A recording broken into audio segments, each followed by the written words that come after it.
Oh, my bad. You gotta excuse me, Switch fam.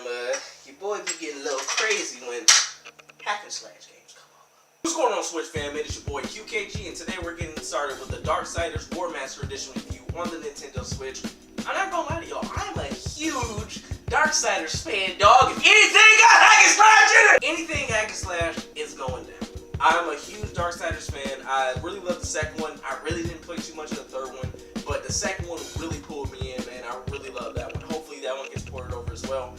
Also, there's some really interesting things, especially when it comes down to the settings of the game too. So if you've never played a Darksiders game, period, sit tight for this review, especially if you're a Switch owner. Let's go ahead and get started with this review. When you know how much I love that Nintendo Switch!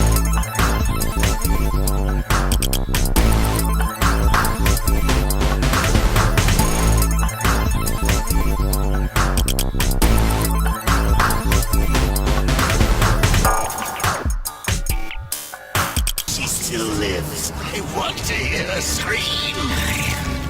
One of the chosen. I can grant your every wish. Can you restore the balance? Why are you mad?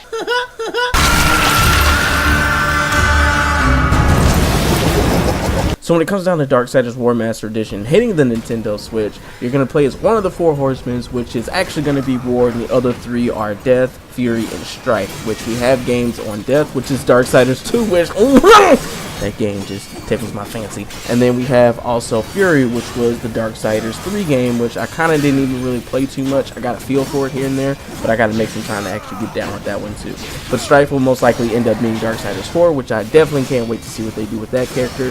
But mainly War is going to be the kind of a brute character in a way, because when it comes down to Death, he's more of a quick, agile, has a dual scythe action, and pretty much War is just straight whacking people with his big meat toy, pretty much. When it comes down to the gameplay, you're going to be pulling off a lot of sick combos, especially with the Chaos Eater, his main weapon. You can get other weapons within the game, like another scythe too in the game for War, and you're going to be able to chain up different abilities, different combos here and there, so it really has that Devil May Cry feel with a really in-depth combat system. And then for the most part, when it comes down to the game structure, it kind of gives you a feel for some of those old school like action platformers, to where you're doing some puzzles here and there, you're fighting crazy amounts of bosses, waves of enemies non-stop. It just keeps the game pushing. So the game's pacing is pretty good. It's not a second where I'm like, dang, I wish I could be fighting something, or I wish I could do something else besides fighting something. It seems like the game is well paced to where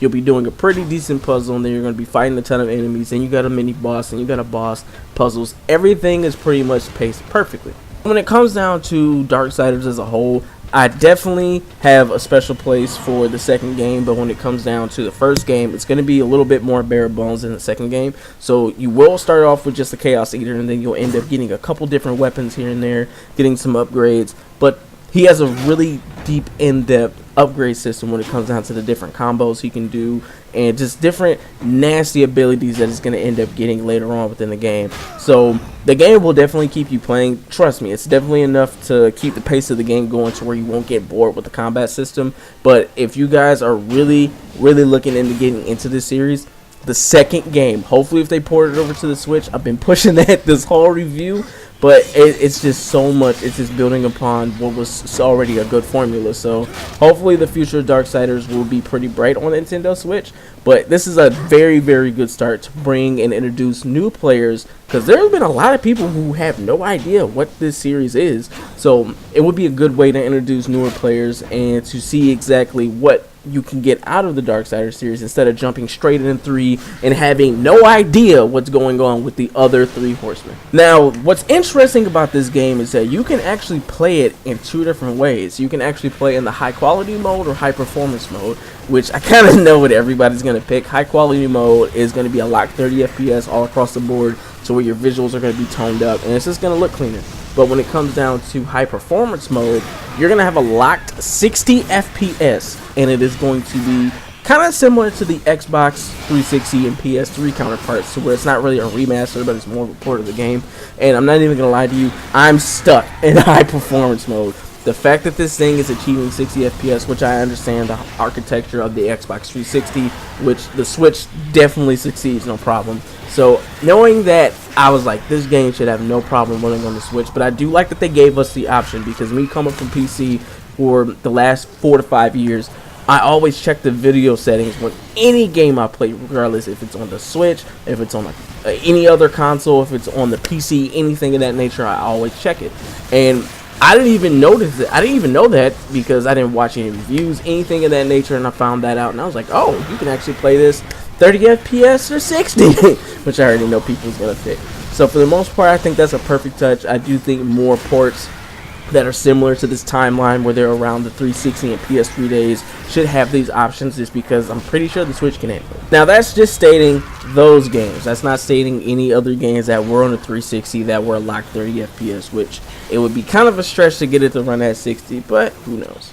So I think this game came out at a perfect time. We really don't have any hack and slash action games that are on the Switch. Like the last one that I can honestly remember was Bayonetta 2, which follows that similar formula. And we don't have any word on a Devil May Cry HD collection, which I would love to come over. But for the most part, this definitely fills the void for right now. And it would leave a lot more to be desired. Because I know, looking at the comment section on just their reveal trailer that they were bringing it to Switch, everyone's asking, are you going to bring 2 over? Are you going to bring 3 over? You're going to bring a whole bundle over? So it looks like the community is really loving the game. And even hardcore Darksiders fans, speaking, are actually going to pick this game up. Even if, you know, they already bought the game in the first place, because I've already have both of them. So for the most part, man, this has been a really enjoyable experience. So as you all can see, your boy had a lot to say about the game, but I tried to keep it as short and sweet as possible. So when it comes down to Darksiders Warmaster Edition, if you're new to this channel, I always start at the very bottom, which is a what happened with this game, kind of like Trolling Night. And then I go up to like a like it really didn't gravitate towards me at all. Then I go up to needs work, then decent, then fuego boy, if it's really fire. Honestly, this game is fuego boy. It is flame. It is fire, man. I've been loving the game so far, even when I had a couple hiccups here and there. I did crash a couple times, but for the most part, gameplay is all there. I've actually never finished the first one. I got it for free, I think, when I got like a Steam key for the first game. They gave me Warmaster Edition for free. This is actually the first time I've purchased the game. So I've never got a chance to beat it. So this is gonna be definitely their time. If you guys love this video and you want to see more from your boy, make sure you hit it with a thumbs up and subscribe today to join the Switch family if you haven't. I'm gonna leave a Discord link in the description down below because I'm starting up a server pretty soon. So just in case you guys want to go in there, mingle with each other, I'm gonna be up in there chatting up with you guys so we can just get some conversation going. You know, I just love talking games. So without talking too much, that's gonna end it off for this video. This is your boy QKG.